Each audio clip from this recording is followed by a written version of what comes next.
Set me free and give me death, there ain't no other choices. When I lay down to go to sleep, I keep on. Salut tout le monde, j'espère que vous allez tous très bien. Je vous retrouve les enfants en sortie de douche à 2 heures du départ en vacances. Enfin vraiment là on est sur un stress de dernière minute au max du max. Écoutez, j'avais vraiment envie, c'est pour ça que je vous cale au milieu de tout ce bazar. Je vous cale entre deux parce que j'avais vraiment envie de faire cette vidéo. Potentiellement je ferai le montage un peu plus tard sur la route, peut-être dans les bouchons, on verra. C'est pas le genre de montage qui me prend le plus de temps, mais ça implique que je prenne l'ordi pendant les vacances. C'est une autre histoire. On verra si j'ai le temps de terminer ça avant de partir, mais vraiment j'avais envie de filmer cette vidéo pour poser avec vous mes intentions avant le départ en vacances qui est là hyper éminent. Et je sors aussi d'une visio avec Laure qui m'a aidé sur le sujet. Comme je vous dis, poser des intentions, c'est vraiment différent de poser des objectifs. Les intentions, en fait, ça laisse un peu de marge, j'ai envie de dire. Tu tends vers quelque chose et tant que tu es sur la bonne route, que tu tends vers ces choses-là que tu as envie de mettre en place, c'est déjà bien. Alors que dans les objectifs, il y a une notion de réussite, d'échec qui est parfois un peu plus compliquée à gérer. Donc là, c'est vraiment l'idée pendant les vacances. J'ai envie de faire plein de choses. Déjà, la base de la base, j'ai envie de profiter des enfants, de lâcher prise. Et en fait, lâcher prise, c'est pas forcément dans le sens alimentaire, de lâcher prise sur sur le contexte du quotidien, tout simplement, et de profiter en famille, de créer des souvenirs, Voilà, ça va être vraiment très chouette, j'ai hyper hâte et en même temps j'ai pas envie de prendre 5 kilos tout simplement, donc ça implique peut-être des choix, mais je vais essayer surtout de me faire confiance et notamment de croire en mes derniers apprentissages, en fait, aux choses que j'ai apprises ces derniers mois, que j'ai mises en place et qui sont devenues naturelles. Je pense à boire beaucoup d'eau, manger des légumes à chaque repas, bouger tous les jours sans forcément que ce soit une contrainte. En fait, c'est des choses qui sont rentrées dans mon quotidien, auxquelles je ne pense plus, et je pense que les garder pendant ces semaines de vacances, ça peut m'aider à avoir un cap qui soit... En fait, j'ai besoin de simplicité pendant les vacances. Bien sûr que je vais pas me faire un programme, on va manger ça tel jour, on va faire tel ou tel sport, on va se faire des super randos, machin.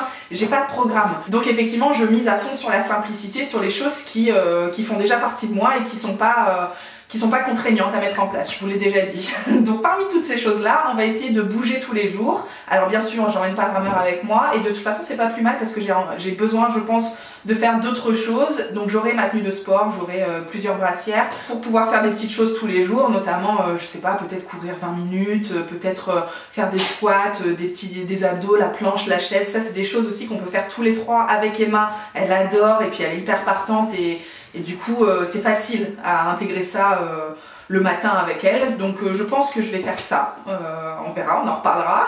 Au niveau alimentaire, comme je vous dis, la première semaine je suis assez sereine là-dessus parce qu'on va être juste tous les trois, donc ça va ressembler un petit peu à ce qu'on a fait la dernière fois et qui m'a prouvé, je pense au mois de mai dernier quand on était parti à la ferme, qui m'a prouvé que c'était tout à fait possible de continuer de bien manger. Alors bien sûr, j'ai pas envie de cuisiner des masses pendant les vacances, donc ça va être beaucoup de... Tu sais, des petites planches apéro, des salades composées, ça c'est facile, ça fait une grosse quantité pour plusieurs repas. Et puis aussi des petites planches apéro, mais j'en ai fait pas mal dernièrement qui sont plutôt réglo, avec beaucoup de crudité, melon, pastèque, tomates cerises, concombre, machin. En fait, déjà Emma elle adore, c'est le petit repas grignotage comme ça, tous ensemble. Et puis moi ça me permet aussi de pas avoir à... Tu sais, on prépare tous ensemble en fait, je suis pas en cuisine pendant 1 heure et je pense que ça va être beaucoup ça la première semaine en tout cas. Après de toute façon on va être en vadrouille toute la journée, ça va être peut-être des sandwichs pour le midi, des choses comme ça, donc voilà, à la cool, mais quand même en gardant à l'idée de mettre des légumes à chaque repas. Enfin ça, comme je vous dis, ça fait partie de mes habitudes, donc j'y crois. Le plus compliqué, ça va peut-être être la 2e semaine où effectivement ma soeur nous rejoint avec son conjoint et les enfants. Il y a le meilleur ami de Loulou qui vient aussi. Voilà, ça va être plus festif, il va falloir faire à manger pour 8 personnes. Évidemment, je vais peut-être moins m'imposer moi, je vais pas cuisiner à chaque repas, et puis en plus je vais pas imposer mes choix, mais par contre je vais tout le monde est au courant, il n'y a pas de secret, et je vais essayer de glisser un petit peu des choses réglo. En fait, ce que j'ai peur, je vais pas vous mentir, c'est qu'on rentre d'une journée plage, qu'on se fasse apéro, lasagne et glace en dessert. avec un petit verre de vin ou une petite bière par-dessus le marché. Et en fait, ça, moi c'est mon dream, je ne vais pas vous mentir, mais on peut pas faire ça tous les jours des vacances. Enfin, on peut pas. Bien sûr que si on n'a pas de problème de poids et qu'on sait qu'à la rentrée, le poids est perdu en 2-2, on fait. Franchement, enjoy. Mais moi, je peux pas. C'est pas possible morphologiquement, c'est pas possible. Je sais que je vais le payer et que je vais le regretter. Donc, un petit peu de plaisir avec, franchement, bonheur. Mais pas enchaîner les choses quoi, et surtout pas tous les jours. Voilà, je sais que les points positifs c'est qu'il n'y aura pas forcément beaucoup d'alcool parce que c'est pas avec ce groupe là que je picole le plus. Et puis aussi il n'y aura pas forcément beaucoup de restos parce que 3 enfants en bas âge, autant Emma toute seule ou autant les autres enfants de ma soeur tout seul. Ok, mais là les 3 ensemble on a déjà fait et c'est folklorique. Donc ce sera peut-être des choses sur le pouce mais pas forcément de resto à table et ça bah on va peut-être cuisiner davantage à la maison. C'est pas plus mal, donc voilà les points positifs. Je vais essayer de continuer de noter, alors peut-être pas sur l'appli, mais peut-être sur une feuille papier pour encore une fois visualiser un petit peu les écarts, les différentes choses qui ont débordé dans la semaine pour vite rééquilibrer les choses si jamais il y a trop de surplus, on va dire ça comme ça. Et l'autre point positif, c'est que j'ai déjà prévu pour le retour des vacances. Alors, grâce au potager, je sais que j'aurai quelques courgettes qui vont m'attendre, des tomates en pagaille qui sont forcément en train de rougir pendant qu'on va partir. Donc voilà, je sais que déjà j'aurai une base de légumes. Les féculents, il y en a toujours à la maison et j'ai un petit peu de viande au congélo. Donc je sais bien sûr que le soir où on va rentrer des vacances, ça va être un lundi soir à pas d'heure. Très sincèrement, je pense qu'on va manger un McDo sur la route ou un truc comme ça. Ça fait partie des vacances, de toute façon, c'est presque un rituel. Mais ce qui compte, c'est que dès le mardi midi, hop, il y ait de quoi faire un repas. On n'aura pas forcément fait les courses déjà, mais il y aura de quoi faire un repas sain, équilibré pour remettre les pieds à l'étrier tout de suite.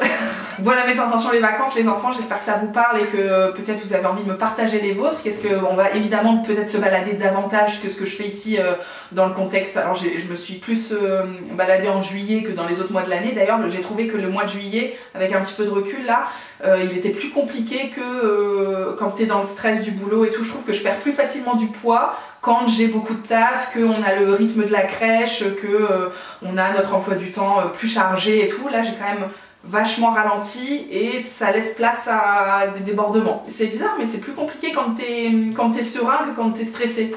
Est-ce que ça vous fait ça aussi? Vous me raconterez. J'ai quand même passé un super mois de juillet et j'ai bien profité. D'ailleurs j'ai eu pas mal d'événements, de sorties sociales ces derniers temps, ces 2 dernières semaines. J'ai perdu 500 grammes, je vous l'ai pas dit.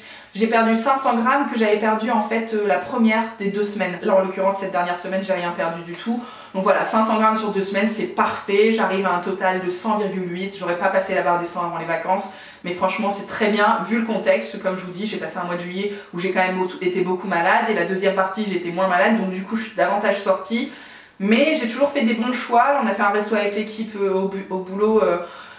Franchement j'ai fait un super choix de plats et tout, je me suis régalée. J'ai mangé avec Titi, il m'avait fait à manger, il a respecté tout à fait. On a fait un poulet curry coco, enfin voilà c'était parfait. Avec un petit taboulé et puis un flan aux fraises. Amandine, je l'ai vue au concert d'Ed Sheeran, on a mangé un petit sandwich mais en quantité franchement c'était très bien, c'était beaucoup mieux. Moi je pensais qu'on allait faire un kebab ou un truc comme ça, donc c'était beaucoup mieux, enfin moins pire, on va dire ça comme ça. Et surtout, c'était une super soirée. Est-ce que c'est pas là le principal? Je préfère le rappeler à chaque fois. On était chez mes beaux-parents aussi tout le week-end, mais avec les salades, les concombres du jardin, j'arrive toujours à composer maintenant. En tout cas en été avec le potager, c'est peut-être un peu plus simple pour moi là-bas, dans le contexte extérieur à la maison, d'aller chercher des choses dans le jardin et puis de rajouter des crudités à mon assiette quoi. Donc écoutez, tout ça se goupille pas trop mal. Je pars en pleine forme, pleine de bonnes intentions comme je vous l'ai dit, et puis on se retrouvera à la rentrée pour se raconter comment ça s'est passé. J'espère que vous croyez en moi et puis surtout je vous laisse peut-être me suivre sur Instagram si vous avez envie de voir, on part dans le Pays Basque, je vous l'ai peut-être pas dit. Si vous avez envie d'avoir des nouvelles, je serai disponible là-bas. Je vous ai filmé quelques vidéos de toute façon en attendant, dont celle-ci que vous verrez pendant mon absence. Et puis on se retrouve très vite. Profitez bien de votre mois d'août et je vous embrasse les enfants.